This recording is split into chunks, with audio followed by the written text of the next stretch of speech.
Or should I say, Big Bang? The Big Bang. Ahem. So after the Big Bang, the universe resembled a hot soup of protons, neutrons, and electrons. After it started to cool down, the protons and neutrons began to combine, first forming ionized atoms of hydrogen and later some helium. These ionized atoms of helium and hydrogen attracted electrons, turning them into neutral atoms.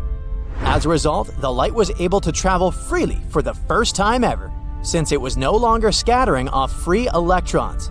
What does it mean? The universe was no longer dark. At the same time, it was still about a few 100 million years after the Big Bang before the very first sources of light started to appear. That's when the cosmic dark ages came to an end. We don't know for sure what this universe's first light looked like or how the first stars formed. Luckily, we have the James Webb Space Telescope to help us find the answers. How come? All because this is an infrared telescope. Why is it important? Let's figure it out. Imagine a star. It's a very, very old star, maybe the first star out there. Light leaves this star 13.6 billion years ago and settles off on an incredible journey through space and time.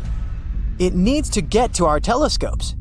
By the time this light reaches us, its color or wavelength shifts towards red. That's something we call a redshift. It happens because when we talk about very distant objects, Einstein's theory of general relativity comes into play.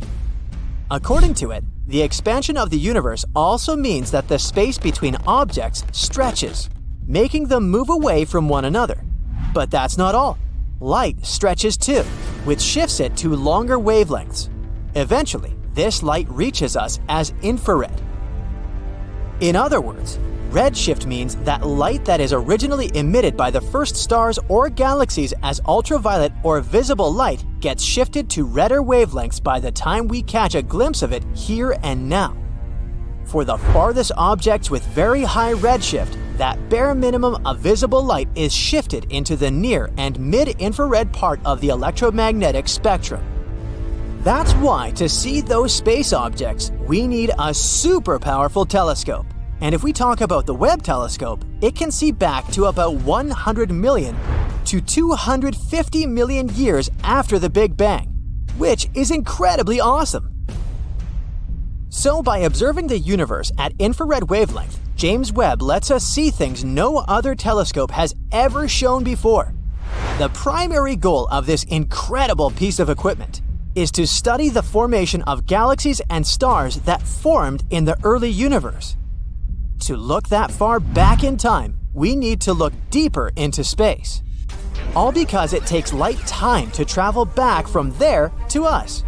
So the farther we look, the further we glimpse back in time. To find the first galaxies, James Webb is going to make an ultra-deep near-infrared survey of the universe. Then it'll follow it up with a few other methods of research. Now, as you remember, the gas between stars and galaxies in the early universe was opaque, and energetic starlight couldn't penetrate it. But then, about 1 billion years after the Big Bang, it suddenly became completely transparent. Why? The James Webb Telescope might have found the reason. At one point in the past, the first galaxy's stars emitted enough light to ionize and heat the gas around them. This helped clear the view over hundreds of millions of years. The newest insights scientists got were about a time period called the era of reionization. That's when the universe underwent some dramatic changes. After the Big Bang, gas in the universe was unbelievably hot and dense.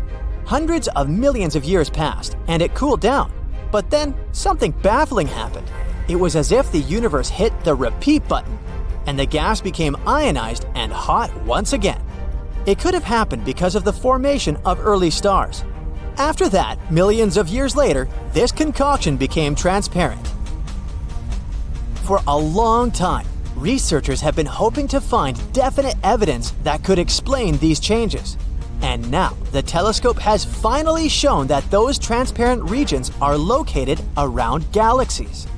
Astronomers have seen these galaxies reionize the gas surrounding them. Even better, they've managed to measure how large these transparent regions are. They're ginormous compared to the galaxies themselves. Imagine a hot air balloon, and now imagine a pea floating inside. You've got it, and guess what? These tiny galaxies drove the entire reionization process, clearing huge regions of space around them. These transparent bubbles kept growing until they merged and caused the entire universe to become transparent. The research team chose to target a period of time before the end of the era of reionization. At that time, the universe was not quite opaque, but not quite clear either. It was a patchwork of regions of gas in different states. To find out this cool fact, the astronomers aimed the James Webb Telescope in the direction of a quasar, an incredibly bright space object. It acted as a giant flashlight, traveling towards us through different regions of gas. It was either absorbed by the patches of near opaque or moved freely through the areas where the gas was transparent. The scientists then used Webb to examine galaxies in that region of space. They found out that these galaxies were usually surrounded by transparent regions with a radius of about 2 million light-years.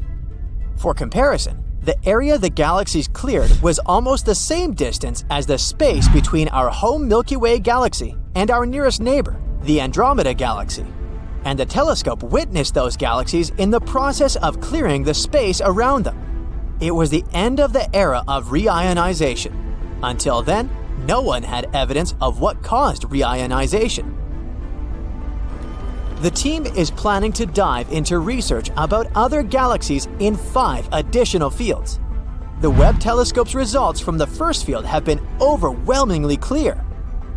And even though the astronomers had expected to identify a few dozen galaxies existing during the era of reionization, they actually managed to spot 117. Now, let's talk a bit about the main hero of today's show, the James Webb Space Telescope.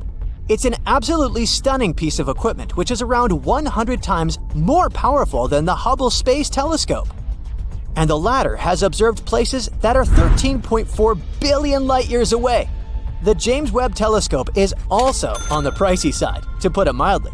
Even though originally the cost of the telescope was estimated to be just $1 to $3.5 billion. The whole development process cost around $10 billion. For comparison, it cost NASA $4.7 billion to build and launch the Hubble telescope, and it was another $1.1 billion to fix it in orbit. Even though the James Webb Telescope itself is 3 stories high and the size of a tennis court, its mirrors are the lightest large telescope mirrors of all time. During the manufacturing process, they underwent a 92% reduction in weight. When you look at them, the telescope's mirrors seem to be gold, but in reality, they're made of beryllium. This is a steel gray, lightweight, and brittle metal. A gold coating is applied to each mirror, that's true, but they can't be produced entirely out of gold, since this precious metal tends to expand and contract, even with small temperature changes. So the total amount of gold in the James Webb Space Telescope is less than 2 ounces. That's a golf ball-sized piece of gold. And the gold plates covering the mirror are less than 1,000 atoms thick. As for the telescope's abilities, it would be able to clearly see a US penny from 24 miles away and a football from 340 miles away. James Webb's telescope side is cooling itself down, and its temperature doesn't rise higher than minus 370 degrees Fahrenheit. That's cool enough to make liquid nitrogen. A truly enormous 5-layered sun shield surrounds the telescope and reflects away as much sunlight as possible, letting the telescope stay cool. Saturn's iconic rings will disappear in less than 2 years. Soon, we won't be able to see Jupiter's Great Red Spot. Pluto's atmosphere might vanish any day now. Even the universe itself could be slowly evaporating right at this moment. But let me start from the very beginning. Saturn's rings won't vanish forever, at least in the near future, but they will seemingly disappear from view. This phenomenon is caused by the planet's tilt as it orbits the Sun. As a result, the eye-catching rings adorning the gas giant will get invisible to stargazers in 2025. This outrageous disappearance occurs because Saturn's thin rings turn edge-on. It's like holding a sheet of paper horizontally at eye level parallel to the ground so that only the edge of the paper can be seen. Something similar happens to the gas giant's rings. As the seasons on the planet progress, instead of the southern side of the rings tilted our way, we start seeing the northern side. But then the planet tilts again, revealing the southern side once again. Such a ring plane crossing happens every 15 years when our planet passes through the gas giant's ring plane. The last time this phenomenon occurred was in 2009. Afterward, the rings gradually became visible again over the course of several months. This time, the rings will be on edge in March 2025. Then they will slowly come back into view and disappear again in November of the same year. Soon after that, the rings will reappear, first becoming visible to the largest telescopes, later for everyone else to see. At the same time, further into the future, the rings might cease to exist for good. Astronomers have concluded that Saturn's rings, which mostly consist of ice and rocky dust from smashed asteroids, are younger than we thought. They're losing tons and tons of mass per second all the time, and it's likely to be a few 100 million years at most before they vanish completely. Let's move to the Great Red Spot on Jupiter. This immense raging storm might stop spinning in the next 20 years. The storm in question is larger than our planet. It was first spotted in 1830, but observations from the 1600s mentioned the presence of a giant spot on Jupiter too. If it was the same Great Red Spot, then we can say that the storm has been raging for centuries. The storm's vortex has remained so powerful thanks to Jupiter's 300 to 400 mile-per-hour jet streams. But like any other storm, the Great Red can't keep raging forever. It's been shrinking for a long time. In a decade or two, it's predicted to turn into GRC, the Great Red Circle, and who knows, maybe it will later turn into the GRM, the Great Red Memory. In the late 1800s, the storm was more than 35,000 miles across, 4 times the diameter of Earth. But when Voyager 2 flew past Jupiter in 1979, the storm had already shrunk almost twice its original size. And this shrinking is still happening. In 2017, the GRS spanned the width of a bit more than 10,150 miles, less than 1.3 times the diameter of Earth. Moving on, Pluto's atmosphere is going through a weird transformation. This icy dwarf planet sitting over 3 billion miles away from Earth in the region of the Kuiper Belt drew astronomers' attention in 2018 when it passed in front of a star. With such a powerful source of light illuminating Pluto, researchers managed to examine the dwarf planet and its atmosphere. They came to a shocking conclusion that Pluto's atmosphere is refreezing back onto its surface as the dwarf planet gets colder and colder. Astronomers used several telescopes in different spots in the USA and Mexico to observe Pluto and its thin atmosphere, which is mainly made of nitrogen. This atmosphere is supported by the vapor pressure of ice on the surface of the dwarf planet. For around 25 years, Pluto has been moving further away from the Sun, and its surface temperature has been gradually going down. Pluto is really far from our star at the moment, but at one point it will start getting closer in other regions of its incredibly huge orbit. Besides Jupiter's Great Red Spot, Saturn's rings, and Pluto's atmosphere, we're also losing stars. But stars don't vanish, right? For thousands of years, scientists believed that lights in the sky were fixed and unchanging. Even after they realized those lights were physical objects, just like the sun, they were still sure that stars went through major changes extremely slowly, on timescales of millions and billions of years. In reality, though, the most massive stars, which can be hundreds of times heavier than the sun, can go through sudden catastrophic events. For example, once they reach the ends of their lives, they pass away in blinding explosions of supernovae, shining for months on end and visible across hundreds of millions of light years. But there are stars that seem to just wink out of visibility. It should be impossible. And over the past years, a group of researchers tried to figure out whether there's actually a chance of such a phenomenon happening. They started to compare data collected over decades of observations. The project is called VASCO, the Vanishing and Appearing Sources During a Century of Observations. The scientists are interested in all kinds of disappearing objects, but they're hoping to find a star that was steady and present for a long time, and then just vanished without a trace. Even if you point a super powerful telescope there, you'll still see nothing. Our current understanding of space and its laws suggest that stars change very slowly over long periods of time. Dramatic disappearances are supposed to leave noticeable traces behind. Of course, it doesn't mean that all stars should shine steadily. The sky is filled with stars that change in brightness and pulsate. But VASCO is about something very different. They want to find something that goes from a completely steady star to vanishing entirely. Such a phenomenon hasn't been documented yet, and such a discovery might lead to new physics.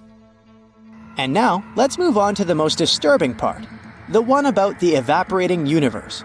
According to a famous theory proposed by Stephen Hawking, black holes, the densest objects in the universe, evaporate over time. They lose mass in the form of bizarre radiation. But a new study claims that Hawking radiation, or something very similar to it, might not be limited to black holes. It's likely to be everywhere, and it could mean that the universe is slowly but surely evaporating right in front of our eyes. Now, Hawking radiation is something no one has ever observed, but theories and experiments suggest that it can actually exist. Let's see how it works. There's a misconception that black holes are cosmic hoovers, slurping up everything that comes too close with the help of their immense gravitational pull. In reality, though, black holes don't have more gravity than any other body of a similar mass. What they're famous for is their density, incredible amounts of mass packed into a tiny, tiny space. Within a certain proximity to such a dense object, gravitational pull becomes so powerful that it becomes impossible to escape. Not even the speed of light in a vacuum is enough, and that's the fastest known thing in the universe. At the same time, anything massive or dense enough can produce a serious curvature of space-time. In simple words, the immense gravitational field of these objects makes space-time wrap around them.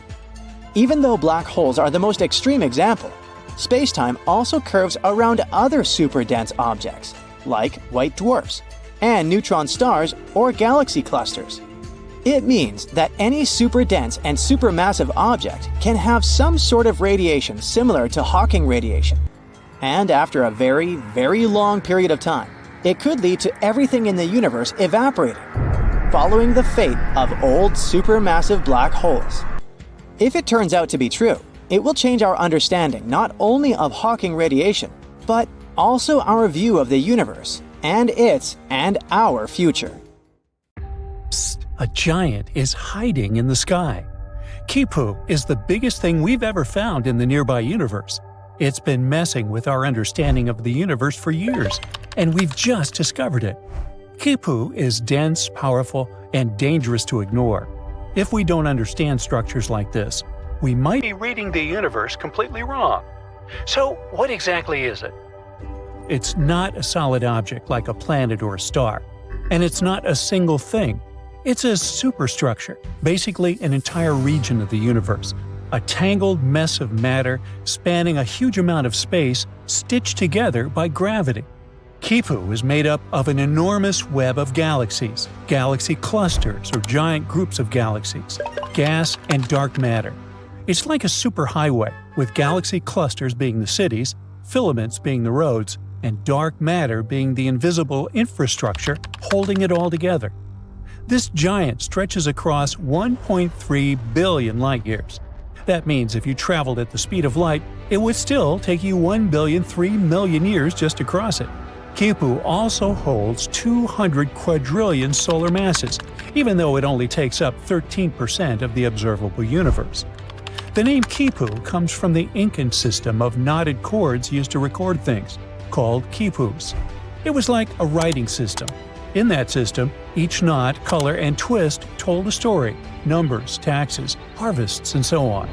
So, when astronomers saw this colossal structure in space, long, tangled, and branching like space cords, they named it after this language of knots. Plus, the shape of the space reminded scientists of those threads. There's a long central filament, and the smaller ones are branching off the sides. What's even more fascinating, Quipu isn't alone. When scientists mapped this part of the universe, they found 5 of these massive structures. They aren't just sitting there either. They formed over billions of years through gravity slowly pulling matter together. All told, all those giants hold nearly half of all the galaxy clusters in that region, 30% of all the galaxies, and a quarter of all the matter in the observable universe. The team that found Quipu used a clever trick. They searched for X-rays coming from galaxy clusters. These clusters aren't just full of galaxies, they're also filled with superhot gas. That gas is so hot it glows in X-ray light, which we can't see with our eyes, but special telescopes can. If there's a lot of that X-ray glow, it means there's a huge amount of matter, galaxies, gas, and dark matter all pulled together by gravity. That's where the densest, most crowded areas of the universe are. So, by following the X-ray glow, the scientists could draw a map showing where the biggest cosmic structures like Quipu were hiding. Why does any of this matter? Because these megastructures mess with everything. First of all, they warp the cosmic microwave background, the ancient light left over from the Big Bang. It's a faint glow of light that fills the entire universe. After the Big Bang happened and our world was created, it emitted its very first light and signals that still haven't completely weakened yet. The leftover radiation is still coming to us, even after 13.8 billion years. By studying this ancient light, scientists can learn what the early universe looked like, and Quipu ruins it for us. These megastructures hold so much gravity that they bend and distort this ancient light as it passes through them. That's called the integrated Sachs-Wolf effect. These warps add noise to the original signal, and now it's harder for us to get a proper, clearer understanding of what the baby universe looked like and how it expanded. They also mess with the Hubble constant. The universe is constantly expanding, and the Hubble constant tells us how fast it's growing. In other words, how quickly galaxies are moving apart from each other. But giant things in space, like Quipu, have so much gravity that they pull nearby galaxies toward them, messing up the way those galaxies move. This makes it harder for scientists to measure the universe's true speed of expansion. They can't tell if a galaxy is moving because of the universe growing or just because it's being pulled by something huge nearby. And finally, there's gravitational lensing. Light in space travels constantly, but it doesn't always follow a straight line. If the space gets distorted, like by gravity, then the light traveling through the space will get bent and distorted too. Gravitational lensing is when light from faraway galaxies gets bent because it passes by something supermassive, like Quipu here. That huge gravity pulls on the light, like how a heavy ball can bend a sheet. And since light delivers information to us, literally makes us see what things look like, this bending distorts how we see galaxies. The images of galaxies end up looking stretched, brighter, or we can even find an entire galaxy in the wrong place. It's like looking at our universe through a warped magnifying glass. If we're not careful, we could misread those distortions and get the wrong idea about what our world looks like. Luckily, we didn't just drop these mysterious superstructures out of nowhere. Astronomers suspected that something like that should be out there. They just didn't know for sure. Our best model for the universe is called Lambda CDM. It says, universe started with the Big Bang, is still expanding, and is mostly made of mysterious stuff, dark energy, and cold dark matter, the CDM part.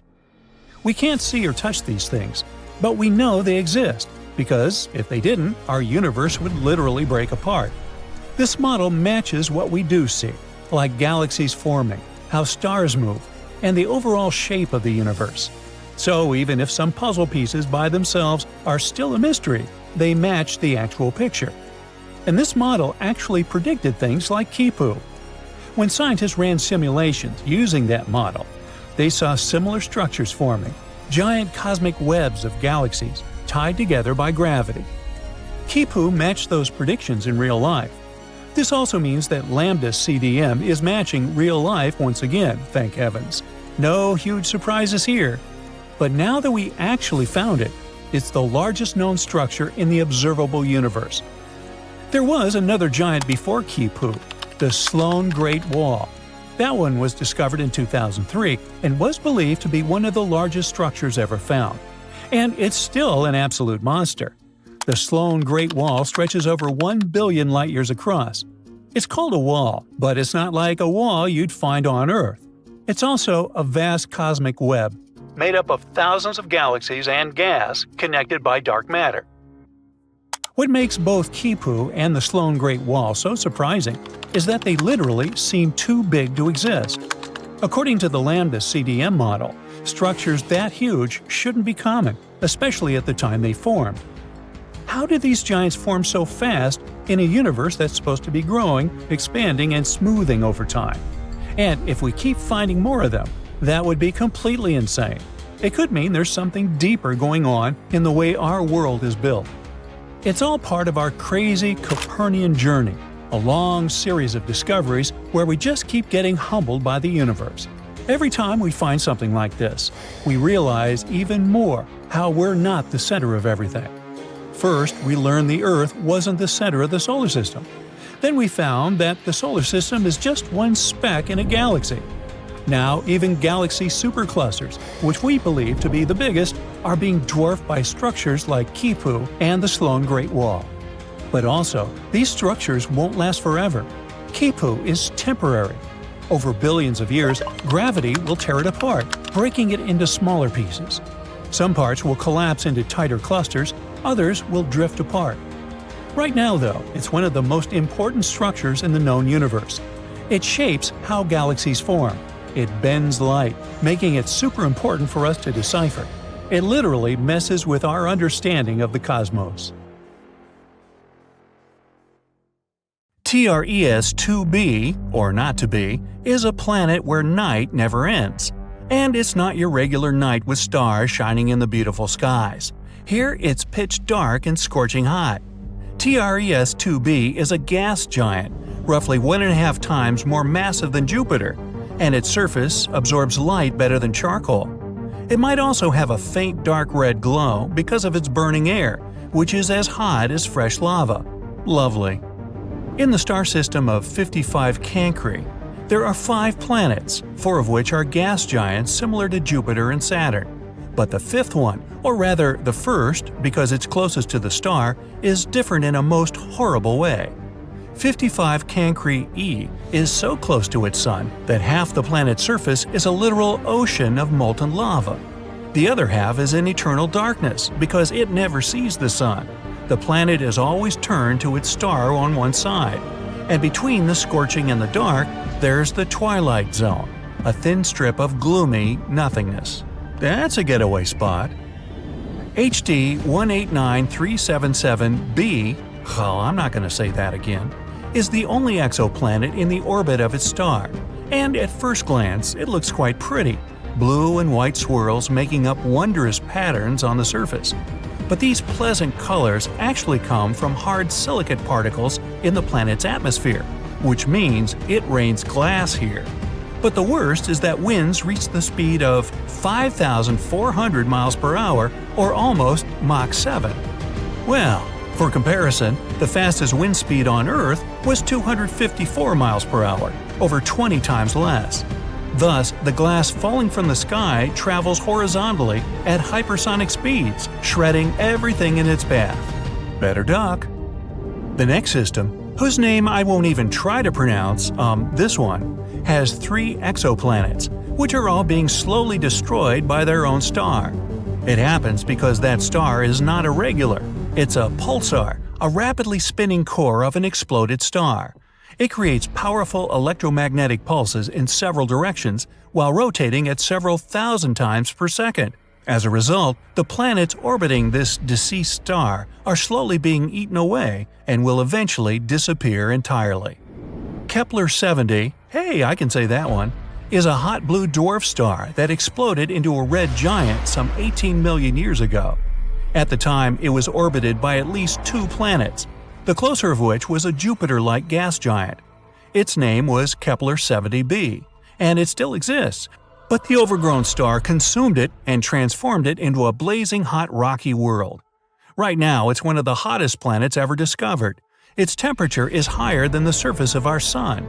It was lucky to survive spending time inside the star, but it's evaporating now and will probably be no more in the near future.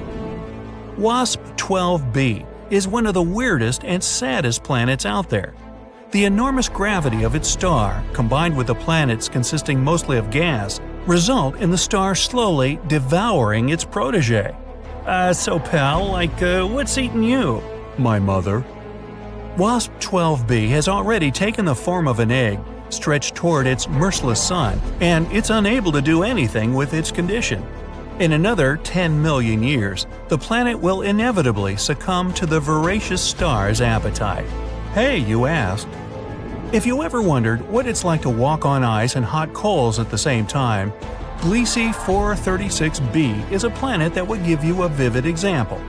Being extremely close to its sun, the Neptune-sized exoplanet boasts temperatures hotter than a blazing oven, and yet it's covered in ice, which burns incessantly. This ice is much denser due to the enormous gravity of the planet, staying solid even under extreme conditions and not melting away. No list of frightening worlds could do without mentioning Venus, the Earth's evil twin. The second planet from the Sun has an atmosphere so thick and full of clouds that its surface is much hotter than that of Mercury. Volcanic eruptions constantly thrash Venus. Its gravity is almost 100 times stronger than ours, and those clouds I mentioned are not made of water but of sulfuric acid, which condenses and rains down on the ground, adding to the inferno.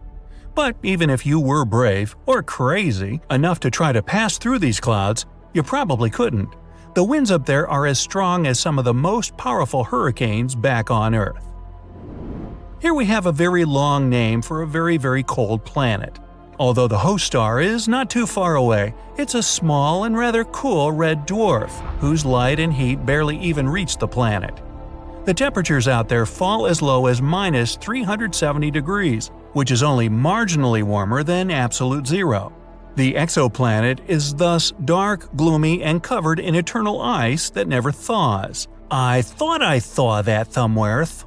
Still, if it has a rocky core, it might generate some heat, so there's a chance that deep below the frozen surface, some unknown alien things might lurk. Dimidium, located roughly 50 light-years away from our solar system, is a planet hostile to any living thing on many accounts. It's tidally locked to its sun, which means one of its sides is always facing the star, while the other is always turned away. The hot side is heated to over 1800 degrees, perpetually blown over with winds reaching 600 miles per hour. And that's winter. Well, actually, I don't know that. Despite Dimidium being a gas giant, it has a large amount of iron in it, which melts and evaporates in the atmosphere, creating clouds.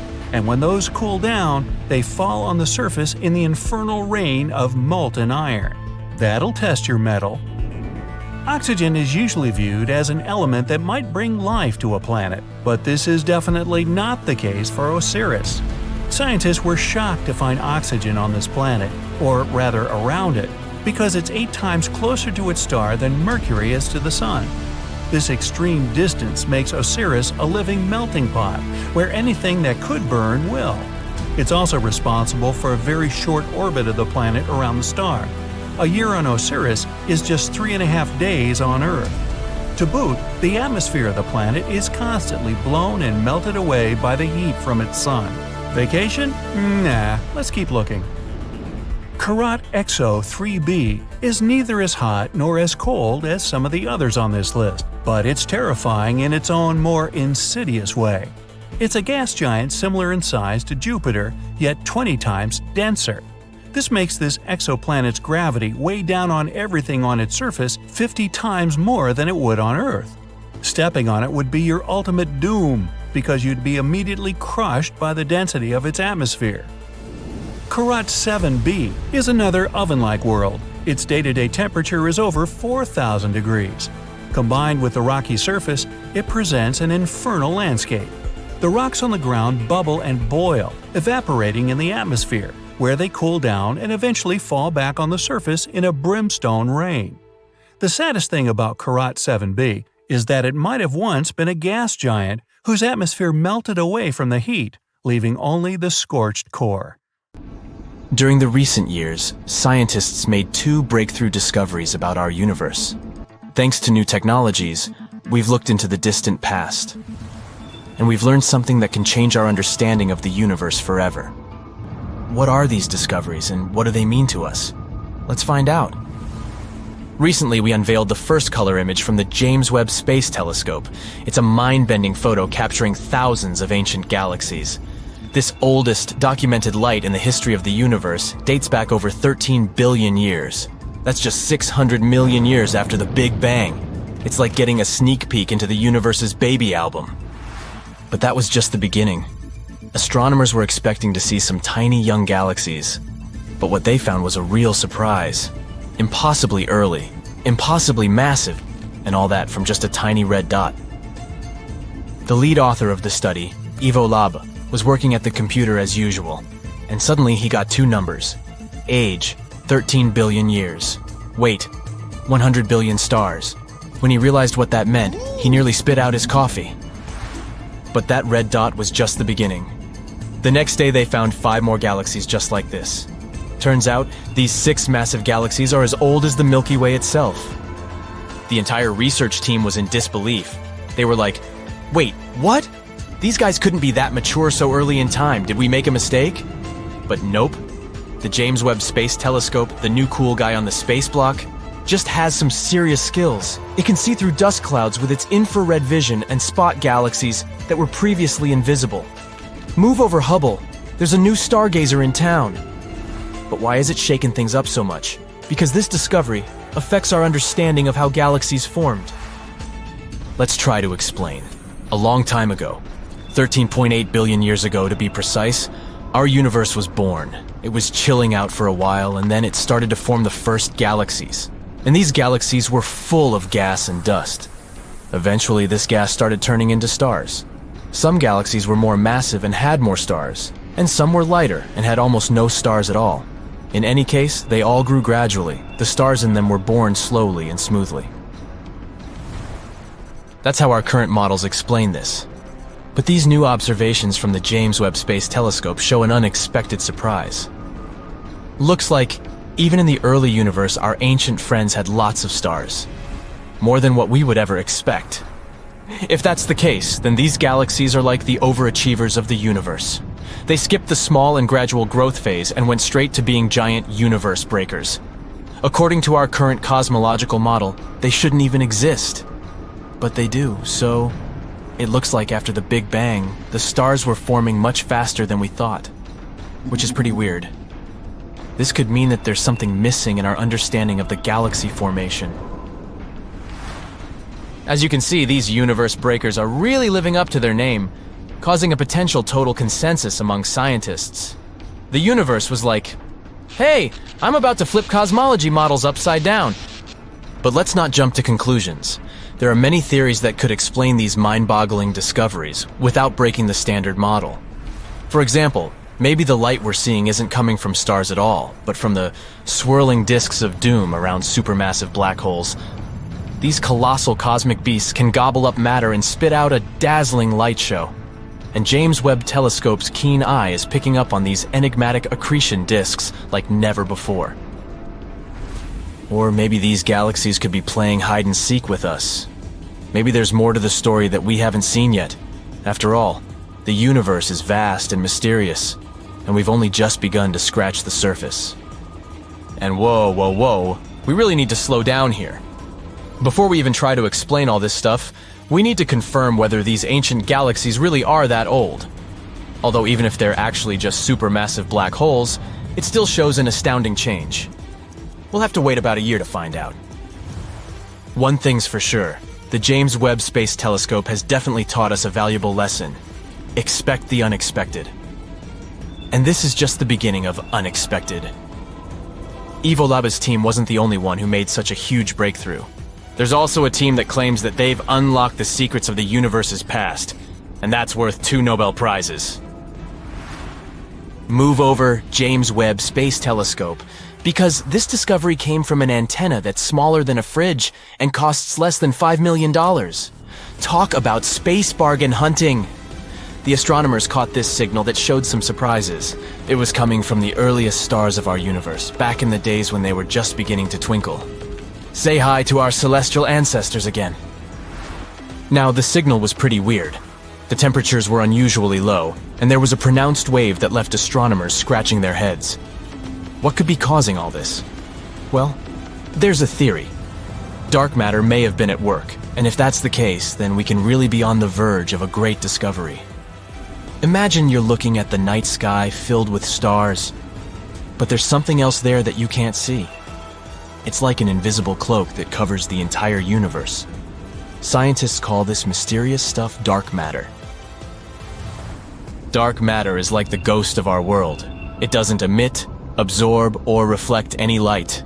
We can't see it with telescopes or our eyes. That's why we call it dark matter. But if we can't detect it in any way, how do we know it exists? Because of its gravitational pull. One day we noticed that our understanding of how galaxies were created was incorrect. According to our calculations, they should have been some chaotic gas, but something held them together, turning them into spirals, like some kind of invisible glue. Then we thought, maybe this invisible glue really exists. If the moon was invisible, we would still suspect that it exists somewhere because its gravity affects the tides on Earth. This is also the case with dark matter. Its gravity influences the motion of galaxies and other cosmic objects. In fact, dark matter makes up a huge chunk of the universe, about 27% of it. Moreover, the normal matter we can see, like stars, planets, and galaxies, only make up about 5% of the universe. So even though we can't see dark matter, there's actually more of it in the universe than everything we can see. Scientists are still trying to figure out if dark matter exists and what it can be made of. Some theories suggest that it could be made up of exotic particles that are different from the particles that we're used to. Others think that it might be some kind of weird, undiscovered form of matter that doesn't interact with light at all. Anyway, it's an intriguing mystery, and if we ever confirm the existence of dark matter, our understanding of our world will change forever. So now you can understand why the excitement in the scientific community is palpable. If this discovery is confirmed, then we will get the first real proof of dark matter. This discovery may be even more important than the Big Bang itself because, as astronomers put it, we are made of star stuff, and so we are glimpsing at our origin. But of course, we still have to wait and explore all this in great detail. In science, one should never rush to conclusions. And while scientists study this stuff, we'll be here, on the edge of our seats waiting for the next space blockbuster to unfold. The universe never ceases to amaze us with its wonders. Who knew that such a small and humble antenna could unlock such cosmic secrets? It just goes to show that in the vastness of space, even the tiniest discoveries can have the biggest impact. Keep looking up, and who knows what other cosmic surprises are waiting to be uncovered.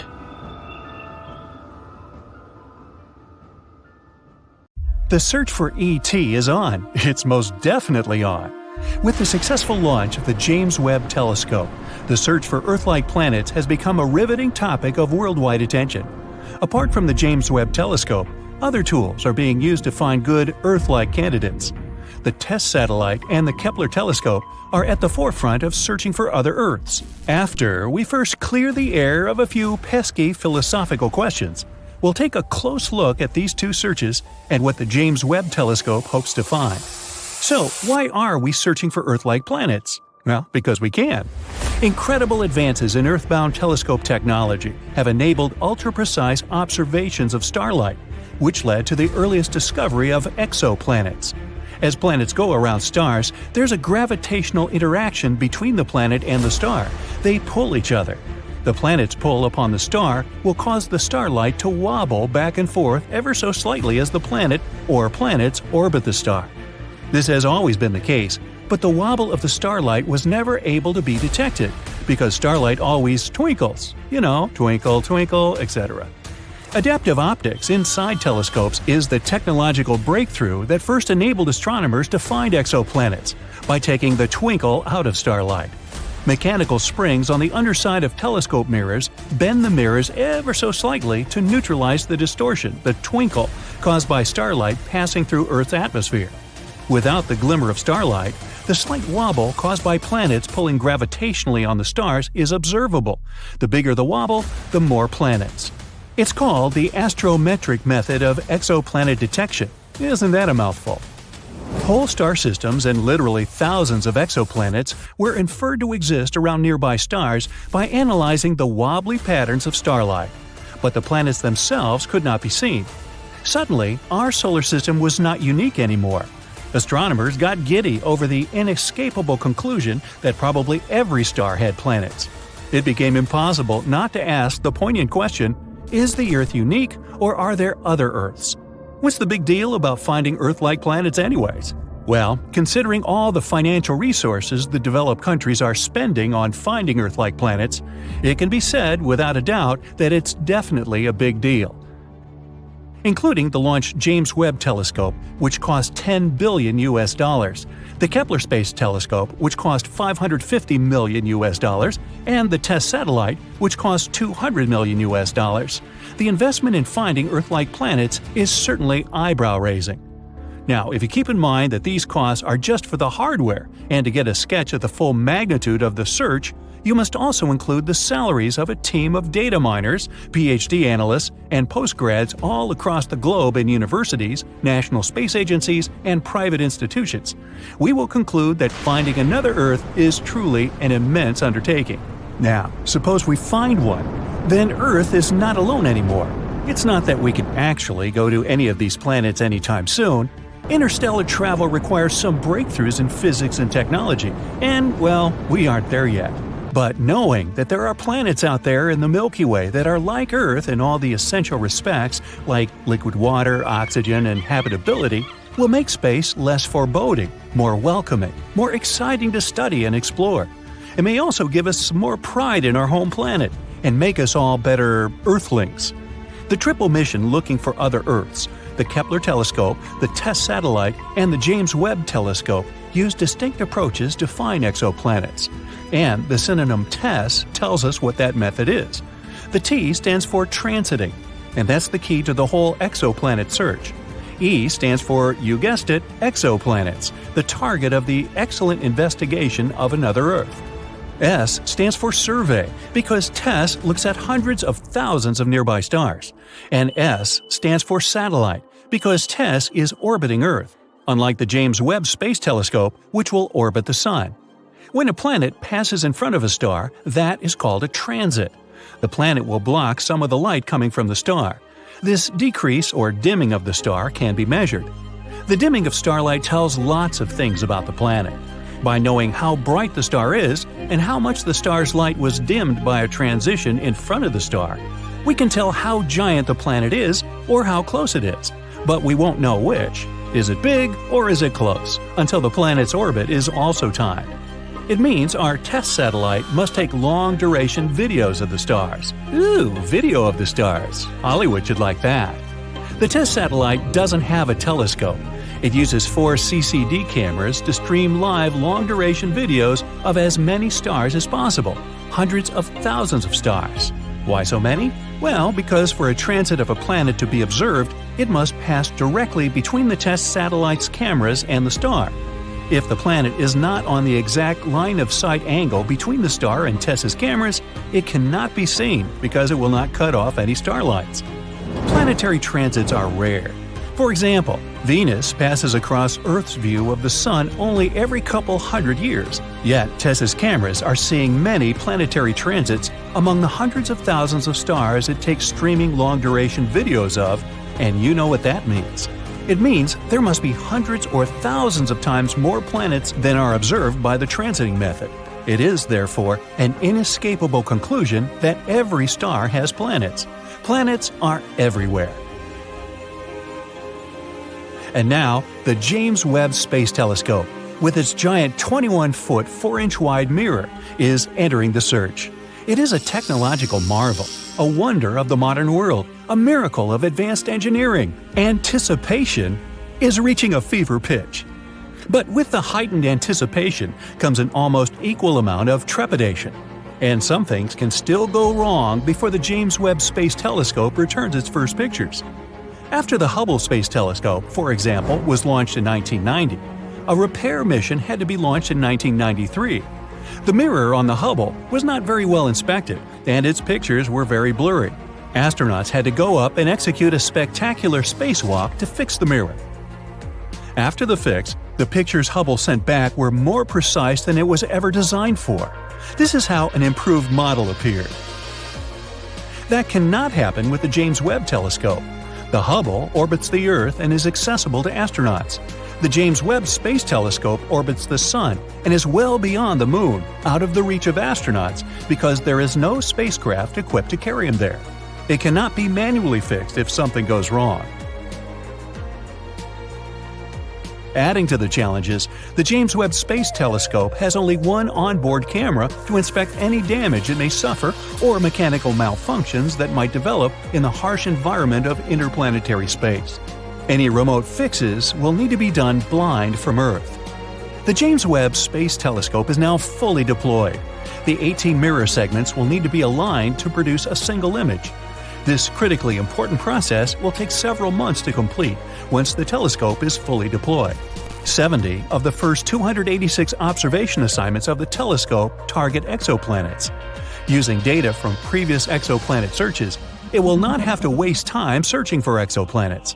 Their locations and orbits are already known. The James Webb Telescope will go right after them. The James Webb Space Telescope is not an optical telescope in the same sense as the Hubble Space Telescope or any ordinary telescope that sees visible light. It sees infrared light. The pictures of planets are expected to be bright dots, somewhat fuzzy if they have atmospheres. The spectra of the planets will yield the most information about the exoplanet. Any gases around an exoplanet will absorb some starlight as the starlight passes through the planet's atmospheres. Suppose there is methane in the planet's atmosphere, oxygen, or carbon dioxide, the gases that most indicate life. In that case, the James Webb Telescope will be able to pick them up by spectroscopic analysis. An entire portrait of the exoplanet can be formed from the infrared information, its temperature ranges, atmospheric content, the likelihood of liquid water, and even the probability of life. And that's a big deal. The James Webb Space Telescope has other missions to perform too. It's assigned to examine star formation and planet formation in nebula in the Milky Way. Understanding how solar systems form is part of the search for another Earth. By detecting infrared light, the James Webb Space Telescope will peer to the farthest away galaxies whose visible light gets blocked by dust and gas. These distant galaxies were formed shortly after the Big Bang. Galaxy formation is an essential mission for the James Webb Telescope. These most distant galaxies are accelerating away so fast that the light they emit is stretched below the frequency of the visible spectrum, into the infrared. The Great Telescope can see these previously invisible galaxies. We hope to learn about the mysterious dark energy that is causing the universe to expand at an ever-increasing velocity. Hope is high that the James Webb Space Telescope will significantly expand our knowledge of this amazing universe we all live in.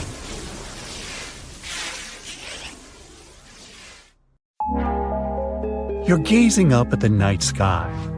Wow! For much of our history, we've been looking for life among these stars and the planets near them. But space has eyes too, and there's someone out there looking at us, maybe. Scientists claim that at least 29 distant planets may be watching us right now.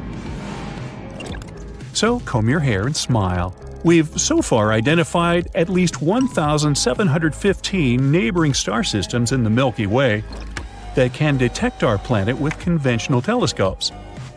These stars are located in our galaxy. So if they were to point their telescopes at our Sun, sooner or later they would see a small dot that passes between our home star and the observer. This is called a transit. It's a method of detecting planets in astronomy. For example, you can observe transit phenomenon right at home with a telescope. You have to point it at the Sun and wait. Then you'll see Mercury. That's the closest planet to the Sun, and now you see it as a small dot. Mercury transit process can last about 5 hours, and this phenomenon happens about 14 times in a century. You'll be able to observe the next transit on November 13, 2032. Mark your calendar. Likewise, you can observe Venus, the second planet from the Sun, but because it's farther away, its transits are less frequent. The last one was in 2004 and 2012. The next pair of transits is expected in 2117 and 2125. Hey, I won't be around then. So these star systems have the opportunity to observe our planet. But long-range telescopes work a little differently. Actually, the observer will not see a black dot with the Sun in the background. The telescope will measure the brightness of our star. When Earth begins its transit between the Sun and the observer, the telescope will record a slight drop in the brightness of the star because our planet is blocking the path of the Sun's rays. Those faraway scientists of extraterrestrial civilizations will be able to calculate this drop in brightness and determine the size of our planet. But not all 1,700-plus star systems may have extraterrestrial life. Scientists have narrowed it down to 29 planets near some of these stars. They're potentially habitable. That means these planets are roughly Earth-like in size and within the habitable zone of their host star. That means they're not too close to the star, so it's not too hot for potential life. The water doesn't evaporate there like in a boiling pot. And they're not too far away, so it's not too cold and the water doesn't freeze into thick sheets of ice. And since water is the basis of life, we can assume that civilization might exist there. Theoretically, these planets could have seen Earth transits in the last 5,000 years. So, while we were building the pyramids of Giza or Stonehenge, an extraterrestrial civilization may have been watching us. One of these planets is only 11 light-years from our home. Near the Ross 128 star, a red dwarf in the constellation Virgo, there's an exoplanet about twice the size of Earth and right in the habitable zone of its host star. Theoretically, the inhabitants of this planet could see Earth transit the Sun on a regular basis for 2,000 years. But about 900 years ago, the planet lost its position and can no longer continue observation. The other planet where Earth can be seen transiting is 12.5 light-years away, near the star called Teegarden. The window for observing our planet will open there in about 29 years. We're betting heavily on the TRAPPIST-1 star system. It hosts at least 7 exoplanets, almost like our solar system. And 4 of them are in the habitable zone of the star. But they won't be able to start observing Earth until 16 centuries from now. But we can try to make contact with these planets right now. They're all close enough to us to pick up our radio signals. Radio waves can travel through space at the speed of light, and our planet has been emitting radio signals continuously since 1895. So we're like noisy neighbors in the radio spectrum. If there's a planet somewhere with an intelligent civilization within 125 light-years of us, our radio noise would have already reached them. The only problem is, it would take about the same time to get a response from that civilization. The other problem with radio is that any civilization uses it for a relatively short period. Even now on Earth, we use Bluetooth and fiber optics more than radio, except for maybe traffic reports. And over time, all the radio noise we create will simply disappear. Also, radio communication assumes that an extraterrestrial civilization is advanced enough to use this technology. But who knows? Maybe there are life forms in space that are really different from ours. Our radio signals already could have reached that planet, but its inhabitants simply aren't capable of receiving them. And the moment these life forms build antennas to receive the signal, we'll no longer emit them. But we don't lose hope, and we even send encrypted radio signals into space to communicate with extraterrestrial civilizations. In 1974, we sent the Arecibo message into interstellar space. If some civilization can decipher it, they'll get a rectangle like this. It has all the information about humanity. At the top is our number system, then the atomic numbers, and then our DNA, which is pictured below. Then a human being itself, of course. Below is a diagram of our solar system. Earth, the third planet from the Sun, is slightly elevated. This is how the extraterrestrial civilization will understand which planet this message came from.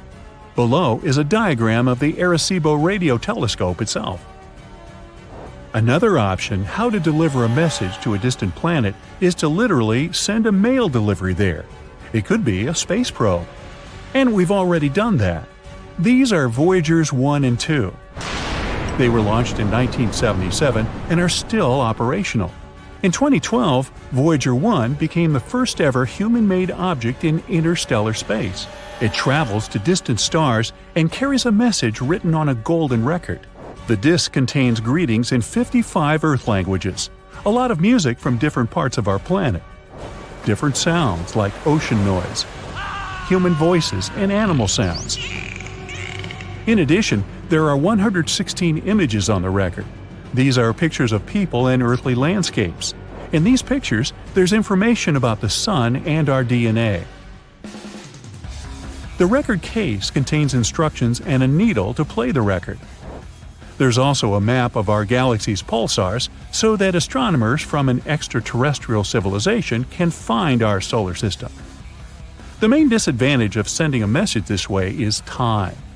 Voyager 1 will reach its first stop, the Gliese 445 star, in 40,000 years. Voyager 2 will reach the Ross 248 star in 42,000 years. And in about 296,000 years, it'll pass Sirius, the brightest star in the night sky. I can't wait. Also, an extraterrestrial civilization can detect us with calculations and formulas. All it takes is a little observation of the Sun. In star systems with planets, the host star doesn't stand still. It rotates around a small orbit. This is because the heavy star attracts the planet, but the planet also has its own gravity and resists. This shifts the star a little and causes it to orbit around. An extraterrestrial civilization can calculate this shift of the Sun and determine the mass of the planets near the star. Using such a method, astronomers were able to find 548 exoplanets. Now suppose we made contact with an extraterrestrial civilization near the closest star, Proxima Centauri. There's indeed an exoplanet there, but radiation from the host star would destroy any life forms. But imagine we still got a return signal. It would be the slowest chat in history, because our message would take 4.2 years to reach the planet, and we'd have to wait another 4.2 years to get a response. And so we arranged to meet. This civilization doesn't know how to fly into space. So we have to take the first step. Although Proxima Centauri is the closest star to our solar system, it takes about 73,000 years to travel there by conventional rocket. So we have to learn to travel at the speed of light. But even then, it would take 4.2 years to travel there. Imagine if we found extraterrestrial life on the other side of the Milky Way. Our galaxy is 100,000 light-years wide. So the journey from edge to edge would take 100 millennia. So, we either have to cheat the laws of physics or transfer all of human civilization to a giant spaceship that will travel from star to star for thousands of years. And when it launches from Earth, only the great and many more greats of the first crew will be able to see another star system from the spaceship portal. Hey, can you move your head? I'm trying to see out the window. You fly away from Earth at a safe distance in your super modern spaceship, and then bam! You travel faster than the speed of light in interstellar space. How cool! The light from thousands of stars rushes past you. A few minutes, and you're on the other side of the Milky Way and going to work. Such travel has long been common for humans, for you are a member of the human civilization that has conquered the entire galaxy. But it took almost 90 million years to get there. So how did we achieve this? It's like a computer game. In the beginning, we had a fleet of 3 motherships that could travel at 310 miles per second. Each of them had 10 colonization pads. The ship could undock a pad and drop it on the desired planet. We also had 2 speed ships that traveled twice as fast but could only colonize 1 planet. Each colonized planet could send 1 new ship on an expedition. So humanity was able to spread across the galaxy in 90 million years. Most of that time was spent flying from star to star. So the main problem of colonization is speed. Year 2021. Our spaceships can now fly at about 24,850 miles per hour. That's enough speed to travel from New York to Los Angeles in less than 4 minutes. But a trip to neighboring planets like Mars still takes about 7 months. The nearest star to the Sun, Proxima Centauri, is 4.2 light-years away. That means light, the fastest thing in the universe, takes 4.2 years to get there from the Sun. It would take our rocket 73,000 years to get there. That's longer than an advanced human civilization has existed. And our galaxy, the Milky Way, is 105,000 light-years wide. So even traveling at the speed of light would take forever. So, naturally, humanity came up with other ways to travel. Let's move into the future and imagine that we've solved this problem. We started accelerating with microscopic probes propelled by a directional laser beam from Earth. This made it possible to reach speeds of 25% of the speed of light, still very slow. The problem was that nothing that has mass can travel at the speed of light. So we moved on to the Alcubierre drive study. This method doesn't involve moving from point A to point B, but instead compressing the space between those points. Here's a piece of checkered paper. Imagine that you need to travel 3 squares to your destination. Instead of moving in a straight line as fast as possible, we squeeze these squares so that our spaceship is at point B. Now we unsqueeze them back. Space is normalized and we've traveled, in fact, standing still. This is how the Alcubierre drive works. It compresses space in front of the spaceship and expands it behind its tail. So, theoretically, an Alcubierre drive spaceship can move at any speed, even faster than the speed of light. But the amount of energy needed to do this is enormous, and it could be compared to the mass energy of the entire planet of Jupiter. So, while some scientists were working to improve the Alcubierre drive, others were looking inside the most mysterious object in the universe, a black hole. A black hole is something so heavy that it attracts even light and won't let it go. Imagine a circular trampoline. This is our space-time. We put a basketball in its center. The trampoline sags a little bit. Now all the objects we put on the trampoline will roll toward the basketball. That's how gravity works. But if you roll the golf ball past the basketball, it has a chance of getting out of this funnel. Now put a heavy bowling ball in the center of the trampoline. The trampoline sags even more. Now the golf ball will inevitably fall into the funnel with the bowling ball with no chance of escape. That's how a black hole works. And some scientists believe there may be a wormhole at the heart of a black hole. It's a shortcut between point A and point B in the universe. Back to our piece of paper. Instead of moving straight ahead, we fold the piece so that point A is right above point B. Now we make a hole in the paper and move to point B. We unfold it back and voila! You've arrived at your destination.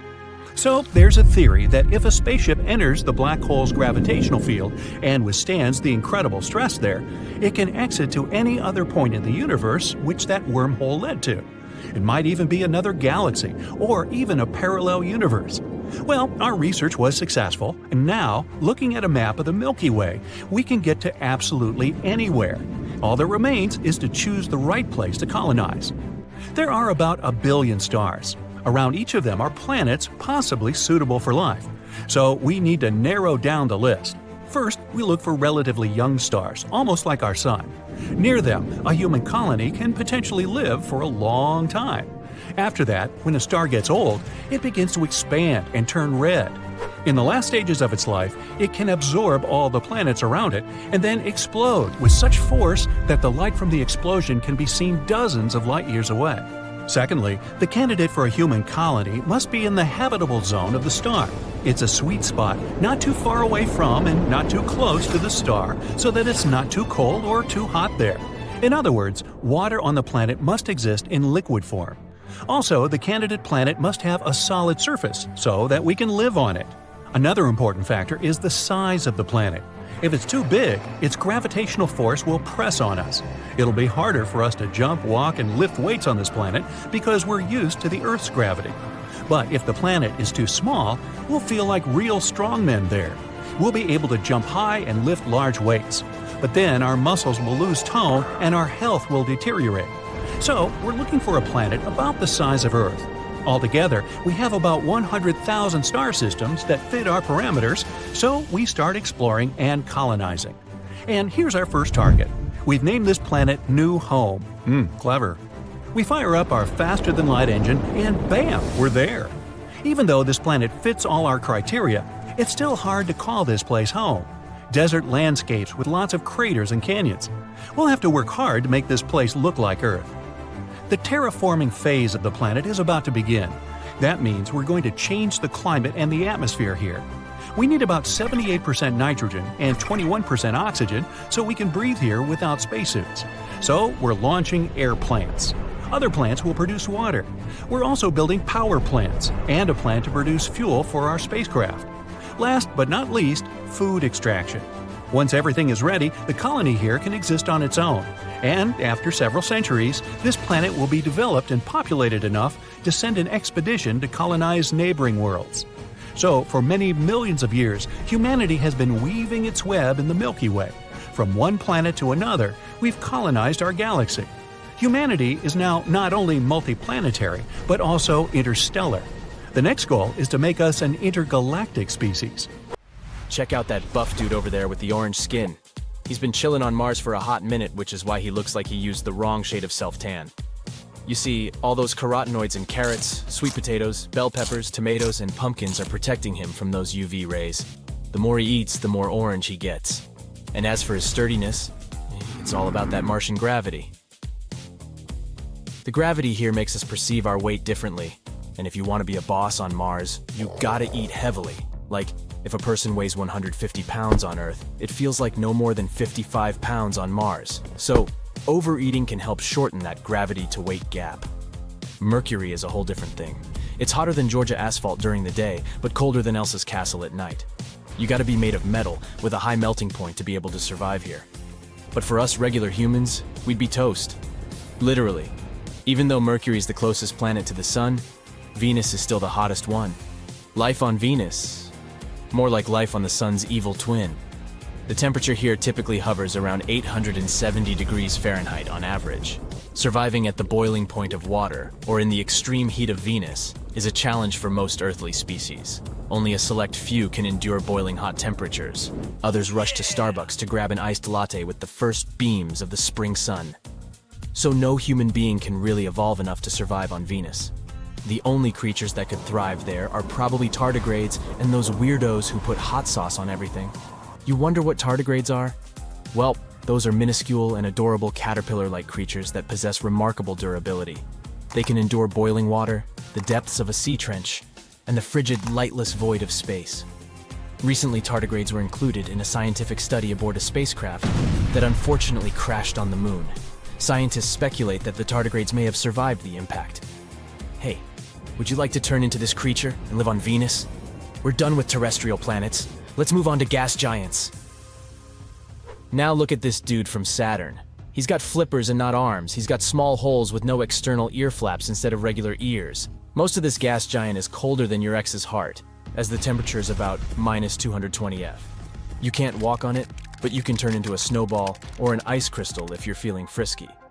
Things are quite similar on Jupiter, so probably turning into a seal and chilling there is not that bad of an idea.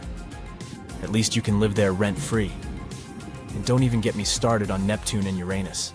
These guys are ice giants with no solid surface, so those sharp-clawed dudes you see in movies? Yeah, they don't exist. Plus, these two ain't exactly hospitable to life. I'll stick to my sweet potatoes on Mars. Thank you very much. Imagine a still, frozen world. It's ancient, about 4.5 billion years old. It's barely heated by the rays of the sun and covered with a thick layer of ice. This world is smaller than our moon, but a bit larger than Pluto. Its name is Europa, the sixth satellite of Jupiter and one of the biggest moons in the solar system. But the coolest thing about this faraway place, it might host life. Astronomers consider Europa one of the most promising places in the solar system to search for new life forms. All because this moon has a huge saltwater ocean with a depth of 40 to 100 miles. Yes, it is hidden under a layer of ice that is estimated to be from 10 to 20 miles thick. But it is still potentially habitable. Astronomers claim that plumes of water erupt from cracks in the ice shell and release the contents of the moon's ocean into space. Of course, it's going to be challenging for any life-seeking missions to access such a deep environment. On the bright side, scientists already have some evidence that there are way shallower pools that probably lie much closer to the surface of the moon. They might be located even less than 1 mile under the ice. And there are two great things about this news. First of all, it boosts the odds of life existing on Europa. And secondly, if it's true, it can make it easier for future missions to find these life forms, if there are any. Interestingly, the new discovery about these shallow pools came about by sheer luck. The scientist leading the research, Riley Kohlberg, accidentally saw a presentation of his colleague, a planetary scientist. That scientist showed a picture of double ridges on the surface of Europa, and Kohlberg remembered that he had seen similar ridges on Earth. But while such formations are rare on our planet, they are way more numerous on Europa. The following studies suggested that the ridges on Jupiter's moon might be the result of a specific cycle, similar to that on Earth. In this cycle, liquid water freezes and then thaws inside an ice sheet, which is a rather high-pressure environment. This causes the sheet to move upward over and over again, creating a two-peaked structure. Or at least that's what happens on Earth. If the processes on Europa are similar, it can prove the presence of shallow waters on the satellite. Of course, the temperature, pressure, and chemistry are very different on Europa. And scientists don't know yet how the ice behaves there. That's why they can't understand how deep or large the water pockets are, or how long they need to refreeze. But what is more or less clear is that such under-ice environments on Europa are very likely to be protected from Jupiter's harsh radiation battering the satellite's surface, which in turn increases the chances of life existing on Europa. Now, can we get back to the fact that the ocean on Europa seems to be salty? Red streaks on the satellite's surface might have this color due to their chemical content. They're likely a frozen mixture of water and salts. This is quite unusual because such a composition doesn't match any known substance here on Earth. As for yellow spots on Europa's surface, those might be caused by the presence of sodium chloride. You know this substance as good old table salt. Scientists tried to recreate the conditions on Europa in a lab. They discovered that by combining water, table salt, freezing temperatures, and high pressure, they could get a new kind of solid crystal. This substance might exist both at the bottom of Europa's ocean and on the moon's surface. But besides this information, researchers are in the dark. Hopefully, we'll find the answers to some of these questions around 2030. That's when a mission called Europa Clipper, which is going to be launched by NASA, will probably reach Europa. The mission is going to have several close flybys and figure out if any form of life can exist on the moon. The European Space Agency's JUICE, which stands for the Jupiter Icy Moons Explorer, is going to visit Europa in the next couple of years too. But Europa isn't the only place in the solar system that might host or once hosted life. In 2003, Mars Express, a spacecraft launched by the European Space Agency, discovered methane in the atmosphere of Mars. On our planet, the biggest part of this gas in the atmosphere is produced by living creatures, for example by cattle digesting food. However, scientists think that methane was stable in the Martian atmosphere for about 300 years. And then, in 2006, the methane almost entirely vanished from the red planet. And it happened 600 times faster than researchers' models accounted for. The question, what or who generated the gas? And where did it go? Another Martian mystery is microbes that may be sleeping beneath the surface of Mars. There, they might have been protected from the harsh radiation coming from space for millions of years. Scientists simulated the conditions on Mars in a lab to check if it could possibly be true. And they were amazed to find out that bacteria could easily survive in such conditions for 280 million years. Which means that if life existed on Mars, we could find the evidence in the planet's subsurface by drilling into the Martian soil. Right now, there is no flowing water on Mars, and cells or spores would simply dry out. Plus, the surface temperature is similar to that of dry ice. In other words, the surface of the planet is deeply frozen. And still, there could be 6 types of bacteria and fungi living underground on the red planet. The most likely of them is nicknamed Conan the Bacterium due to its tough nature. Well, I guess time will show. Now let's move to Venus. In 2020, scientists announced that in the toxic Venusian atmosphere, there was something that might mean the existence of life. Unfortunately, scientists didn't have any evidence, since there was no chance to collect any microbe specimens or snap any pictures of extraterrestrial life. But they claimed that they had discovered a chemical called phosphine there, and it was a big deal. If it wasn't some previously unknown chemistry that was producing this gas, then there could be some kind of microbial life involved in the process. Phosphine is made up of 3 atoms of hydrogen and 1 atom of phosphorus. This gas is toxic to any terrestrial life form that needs oxygen, including us humans. On our planet, phosphine can be found in places with no or little oxygen, for example, marshes and swamps. The gas is created by complex mixtures of bacteria living there. It can also be produced industrially.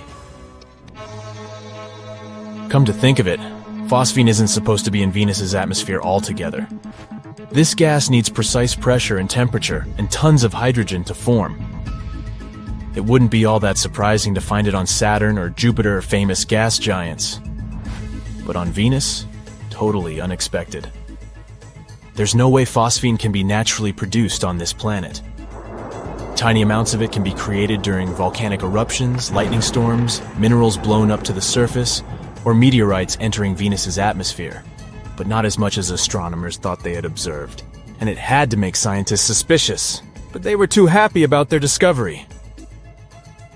They probably thought it meant there could be life on Venus. But even if this gas was created by some mysterious organisms, it would be a big question how they survived on Venus. On our planet, some microbes can thrive in environments with an acidity of 5%, but no more. On Venus, though, clouds are almost entirely made of acid, containing more than 90% of sulfuric acid. The Venusian atmosphere is also 50 times as dry as the driest place on our home planet. And indeed, in 2022, thanks to better and more high-resolution telescopes, it was concluded that there was no phosphine in Venus's atmosphere. Or even if there was, it was a very small amount. So far, we need to look for signs of life further away from Earth. Enceladus. Saturn's ocean-covered moon spews water into space non-stop. The liquid leaves the insides of the moon through fractures in its icy crust. In the mid-2000s, the Cassini spacecraft analyzed the composition of these jets and spotted molecules that included ammonia and carbon dioxide. Both compounds are crucial for the existence of life on Earth. But recently, scientists have made another analysis of the Cassini samples. And this study has revealed a great chemical diversity of Enceladus. It makes this small icy moon one of the top candidates for finding life in the solar system. In an attempt to find out the true chemical makeup of the moon, researchers at NASA examined the data collected in 2001 and 2012 again. All this information was gathered by NASA's Cassini-Huygens mission. It flew a spacecraft through the impressive water plumes of Saturn's moon many times.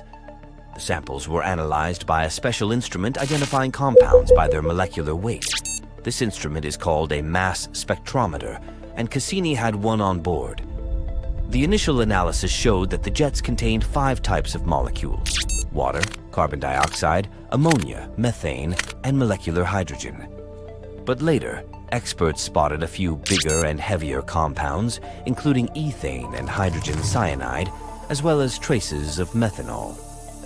The initial Cassini analysis didn't show these compounds because the equipment on board the spacecraft wasn't capable of identifying them. That's why it came as a surprise that Saturn's small moons could be so chemically active and able to produce heavy molecules. Together with previously found components like water and ammonia, the newly discovered molecules might serve as fuel and building blocks for microbes, which in turn means that they could probably support an independent origin of life.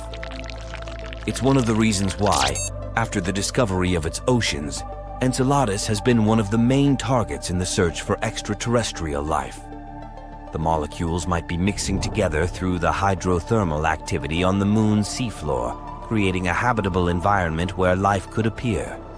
So far, scientists haven't found any evidence that could indicate that such a process has actually been going on.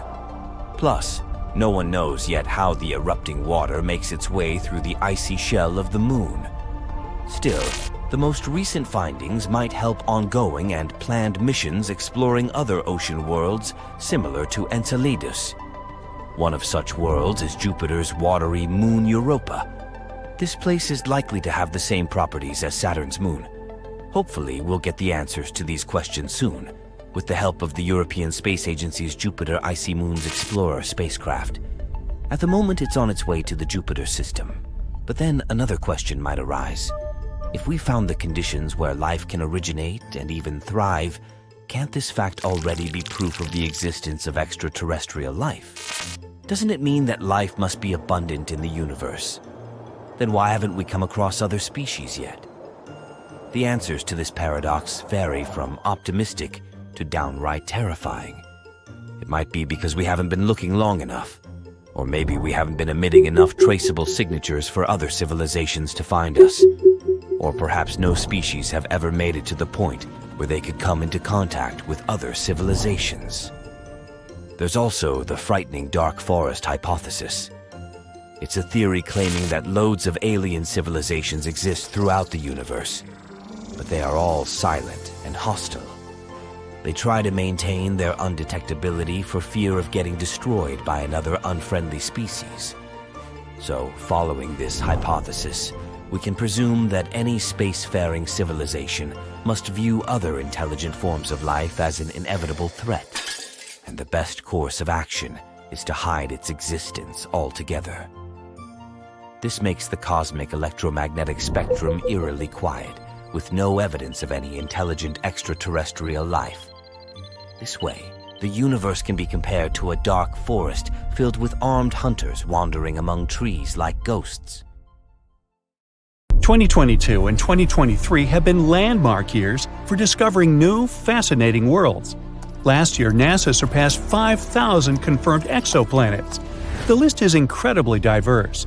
It includes rocky super-Earths, gas giants like Jupiter, ice giants like Neptune, and so on. And this is just the beginning. There might be more than 1 trillion exoplanets in our galaxy alone. But the most important question is, how many of them are habitable? For us. Are there any planets on this list that could have life on them? Or that could be a future home for us? Of course there are. And in 2022-2023, we found as many as 5 of them. So buckle up and hang on for a wild ride beyond our solar system. The first planet on our list is Wolf 1069b, a boring and stodgy designation. So I'll simply nickname it Wolfie, because hey, who's going to stop me, NASA? A new study conducted by 50 starry-eyed astronomers confirmed something awesome. This exoplanet, Wolfie, which is located just 31 light-years away from us, could potentially be a rocky world. In other words, theoretically, it's a habitable planet. The team behind this discovery used a technique called radial velocity to detect the exoplanet. This is a way scientists study the movements of stars and planets. It's as if when you're playing catch with a friend, as they throw the ball to you, you can see it coming closer and closer. It's kind of like radial velocity.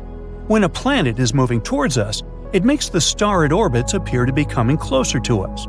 When the planet is moving away from us, it also makes the star look more distant. Scientists can use this information to figure out what the planet is doing and how big it is, and that's how they found Wolfie. This exoplanet is estimated to be the Earth's size and about 1 1/3 times the mass of our planet. It's orbiting a red dwarf star who I'll call Wolfie's mama. But here's the real kicker. Wolfie orbits within its star's habitable zone, which means it's a prime candidate for liquid water to exist on its surface. That's like hitting the exoplanetary jackpot. Ooh, wish I had a ticket. The study estimates that if Wolfie does have an Earth-like atmosphere, temperatures could rise as high as 55 degrees Fahrenheit, which would mean liquid water could pool on the planet's day side. But here's the catch. The exoplanet is tidally locked to its star, meaning that the same side always faces the star. Just imagine, one side of the planet is always basked in the warmth of its star, while the other is in eternal darkness. Like middle school. Just kidding. The team behind the discovery believes it's a prime candidate for further studies. but we'll probably have to wait another 10 years for answers. Until then, we'll just have to keep searching the skies with our telescopes and crossed fingers. Our next planet is TOI 700e. What's a good nickname?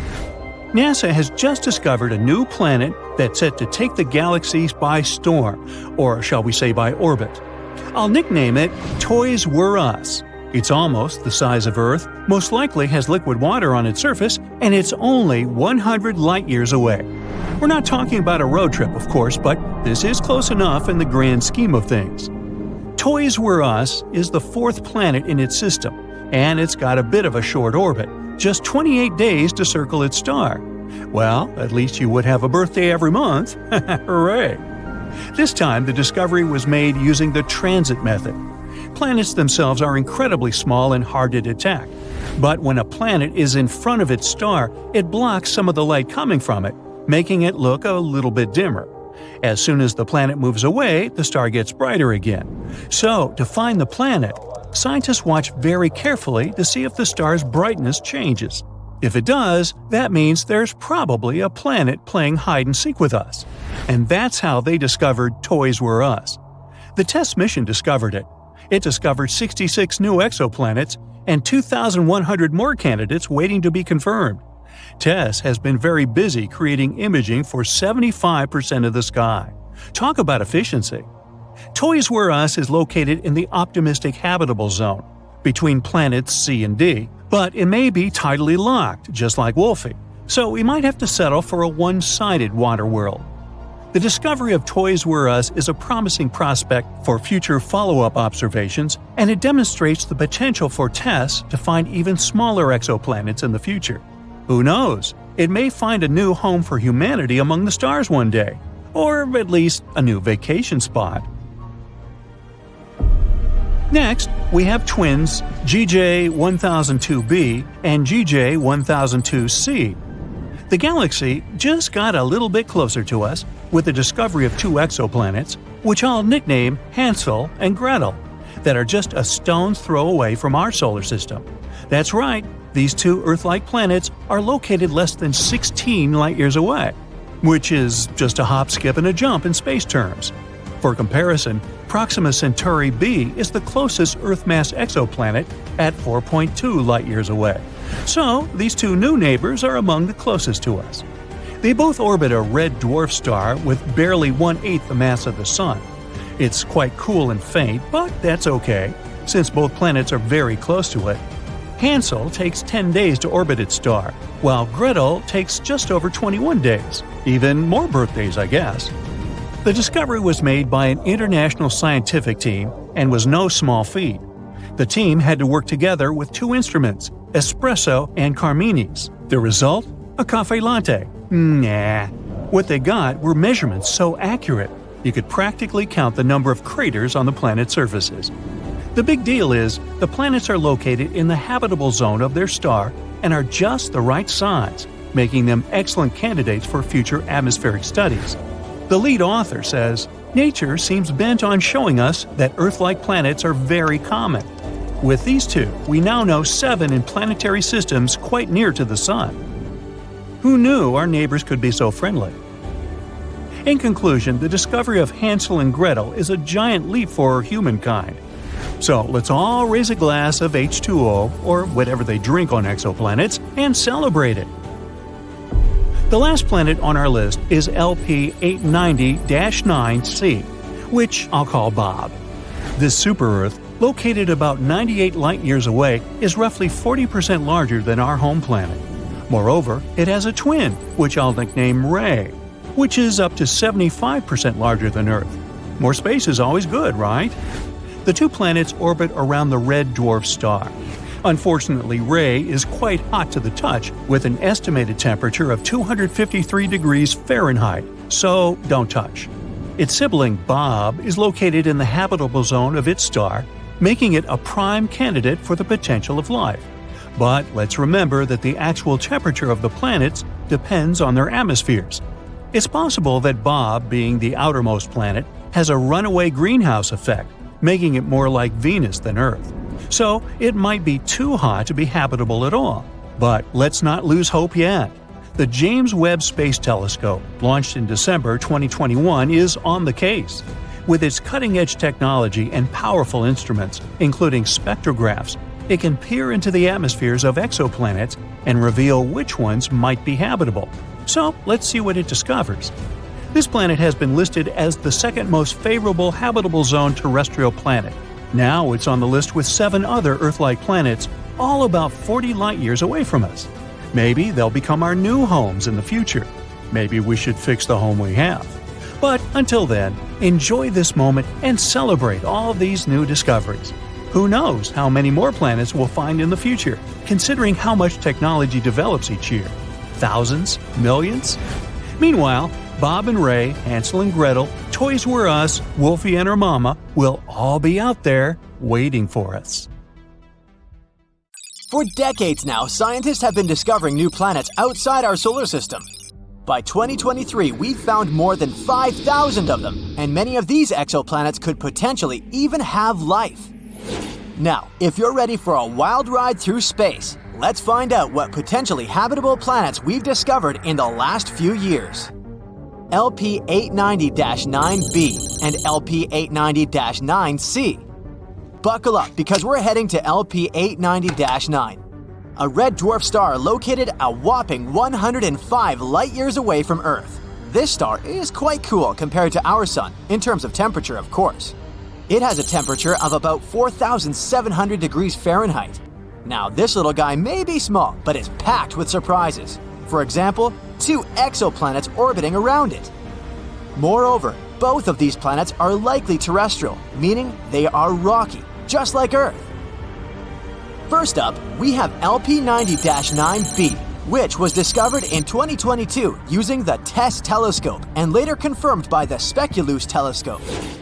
This planet is a super-Earth, weighing in at about 13 times the mass of our own planet. It's also slightly bigger than Earth, with a radius about 1.3 times larger. And if you thought Mercury's orbit around the Sun was quick, just wait until you hear about LP890-9b. It takes about 3 days to complete 1 lap around its star. Imagine falling asleep in freezing winter and waking up in hot summer.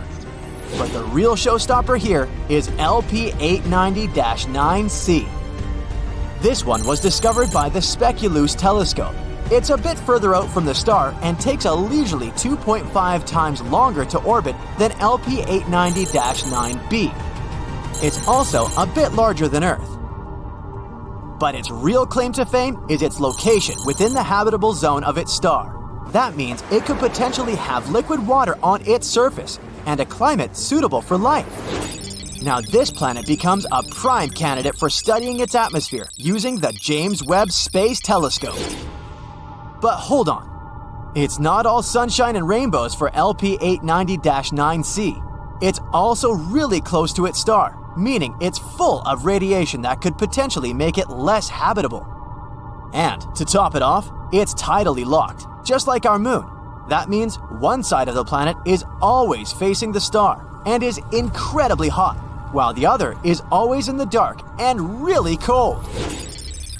Scientific models suggest that this planet could be more like Venus in terms of its atmosphere and climate. And Venus isn't known for being human-friendly. But despite these challenges, LP890-9c is still a fascinating exoplanet worth studying further. Who knows what secrets it may hold? Let's move on to the next candidates. GJ1002b and GJ1002c. An international team of scientists, led by researchers at the Instituto de Astrofísica de Canarias, has found 2 Earth-like planets just 16 light-years away from our solar system. They both orbit a red dwarf star called GJ1002.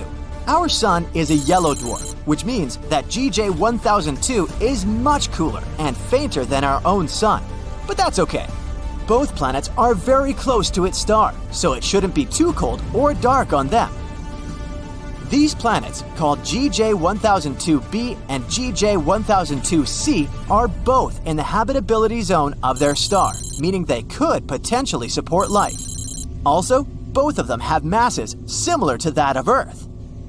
GJ1002b is the inner planet and takes about 10 days to orbit its star, while GJ1002c takes a little over 21 days. These planets are great candidates for studying their atmospheres and could even be targets for future missions to search for signs of life. The most important thing is that these two planets could potentially support life, and that's pretty cool. Plus, the fact that they're located so close to us means that we might be able to visit them someday. Well, maybe not us personally, but you know. And maybe one day, we'll even find some extraterrestrial life on one of these planets. Now that would be out of this world. But moving on to the next one. Kepler 1649c. Kepler 1649c, also known as the Lost Exoplanet, was rediscovered in 2022 by scientists using data from NASA's Kepler spacecraft. This exoplanet is located about 300 light-years away from Earth and orbits a small, cool star called Kepler 1649. It's about the same size as Earth, and just like the previous ones, it's located in the habitable zone of its star. Initially, the data about this planet was discarded. A special computer program called RoboVetter, written to automatically sift through the volumes of Kepler data, labeled this candidate as a false positive. In other words, the program thought it was just some kind of an error or interference. Fortunately, the researchers double-checked such things, and when rechecking the data, they managed to rescue poor Kepler 1649c. Now we know that this is a terrestrial planet just like Earth, and if it really does contain water, there could even be life there. But don't pack your bags just yet. There are still many unknowns about Kepler 1649c. For example, we don't know what its atmosphere is like or what kind of surface it has. It's also possible that the planet is tidally locked, just like LP 890-9c. That would be, unpleasant. That's why Kepler 1649c is definitely worth further study. Maybe it turns out to be a perfect place for us to set up a vacation home in the future. Just make sure to bring plenty of sunscreen since the planet is pretty close to its star and things could get pretty toasty. Kepler 1638b. This exoplanet is located about 5,000 light-years from Earth in the constellation Cygnus. It's also located in the habitable zone of its star. It was discovered in 2020 by the Kepler spacecraft through the process called transiting. They basically take a bunch of photos of the star at different times. After that, the programs analyze these photos and look for small spots and dots on them. These tiny dips in brightness may mean that a planet was passing by the star. Kepler 1638b is a bit of an oddball compared to most exoplanets we've found so far. It's about 4 times the mass of Earth and has a radius about 2 times that of Earth, making it a super-Earth exoplanet. Its orbital period is about 260 days, which is quite close to our Earth, and that's great. Finally, at least somewhere, winter and summer will flow normally. Kepler 1638b could have some liquid water there. That's why it's also a good candidate for further study, to see if it could potentially support life. Let's hope that we'll find out more about this planet in the future. And finally, the last one. Kepler 438b. Kepler 438b is an exoplanet located approximately 640 light-years away from Earth in the constellation Lyra. It was discovered in 2015 by the Kepler Space Telescope. One of the most interesting things about Kepler 438b is its size and location. It's about the same size as Earth and also orbits within the habitable zone of its star. But there are a few catches. For one, Kepler 438b orbits around a red dwarf star, which are known for their high levels of solar radiation and flare-ups. This could make the surface of the planet too hostile for life as we know it. In addition, Kepler 438b has a much shorter year, only around 35 Earth days long. This could lead to extreme temperature fluctuations on the planet's surface, but maybe it's home to some hardy extraterrestrial life forms that have adapted to its unique conditions. Or maybe not. Either way, it's definitely worth keeping an eye on. This is a small list of exoplanets that we've discovered in recent years. Now, with the use of new technologies, we'll be able to find new exoplanets much more often. Let's hope that at least a few of them will really be inhabited. Right after its creation, the cosmos was shrouded in darkness. I mean, I wasn't there, but that's what most scientists are thinking. All of the stars were hidden behind a thick cloud of primordial gases.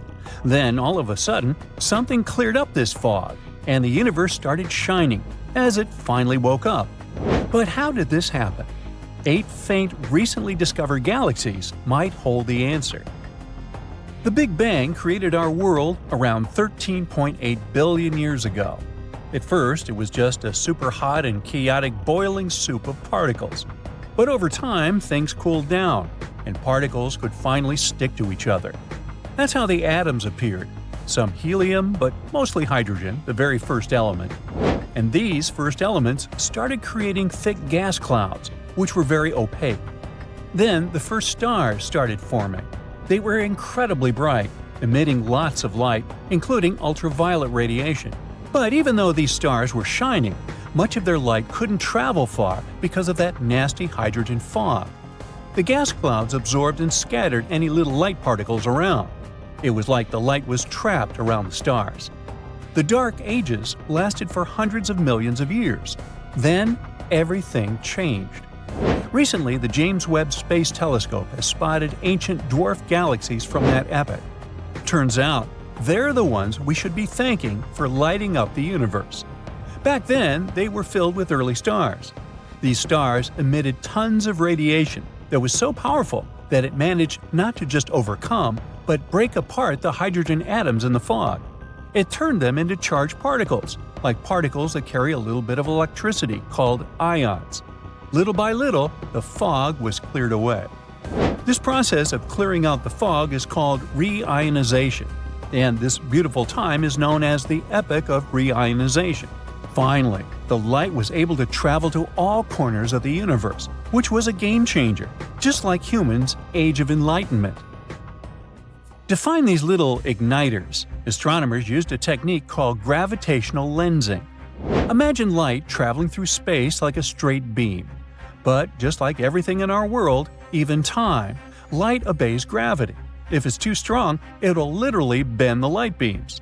So when the beams pass near a massive object, the object's gravity pulls on them, curling and twisting their path.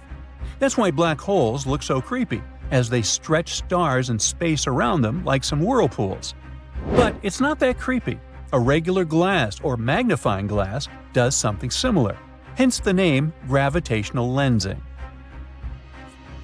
When the lensing object is horrifyingly massive, it bends the light into multiple images of the same object, creating a creepy and mesmerizing structure called an Einstein ring.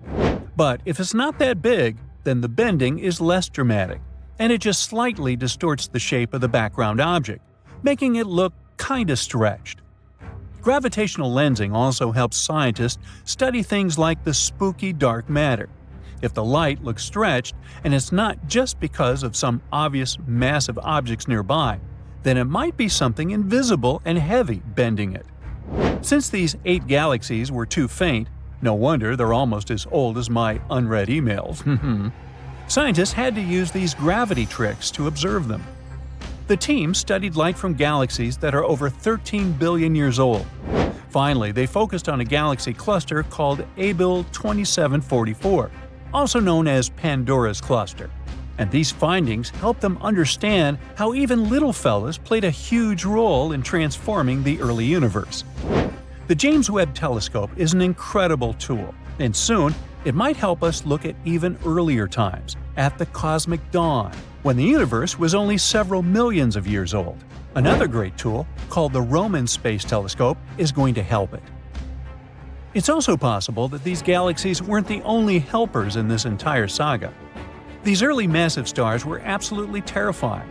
They just don't make them like that anymore. Some estimates suggest they were 30 to 300 times more massive than our Sun, and millions of times brighter. Modern stars have some heavier elements in them, but back then, they used only the stuff available, hydrogen and helium, which is why they were so hot and shiny. But they also had very short lifespans, lasting just a few million years. For example, our sun is 4.6 billion years old and is still going strong, thankfully. At the end of their lives, they went supernova. These colorful bursts of energy were so strong that they forged the first heavier elements in our world and spread them across the universe, planting first seeds for the future planets. Meanwhile, the stars themselves didn't just disappear. They collapsed under their own gravity, creating the first black holes.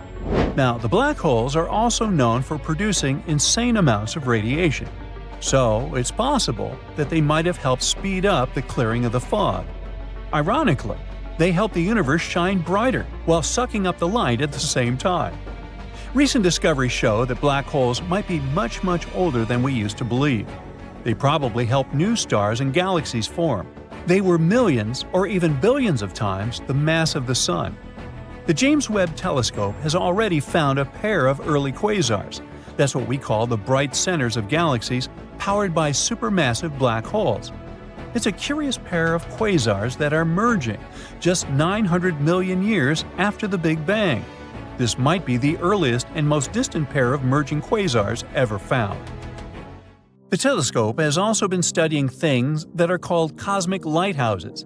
In scientific language, they're pulsars. Pulsars are super-dense remnants of massive stars. They form from stars that were once 4 to 8 times more massive than our Sun. One of the greatest things about them is how fast they spin. They're one of the fastest objects in the universe. They might do around 700 rotations in just 1 second. They got their name because they behave like lighthouses, basically flickering radio waves. These beams of radiation sweep across the sky, creating a pulse-like signal that we detect. Now, a star basically works like this. There's nuclear fusion happening inside of its core. Atoms get fused in each other, move at crazy speeds, bump, all meanwhile releasing an unbelievable amount of energy. That's why they emit tons of light and heat. Of course, all this pressure tries to push outward, sweating like crazy to expand a star. The greater the fusion is, the more powerful and insane the star gets. On the other hand, there's gravity that's pulling inward, trying to compress the star and keep it a nice small dense ball. As long as there's balance, the star keeps living, but when it gets old and spends all of its nuclear fuel, it becomes too weak to generate the energy it needs and can't fight against gravity anymore. That's when it basically collapses under its own weight, going supernova.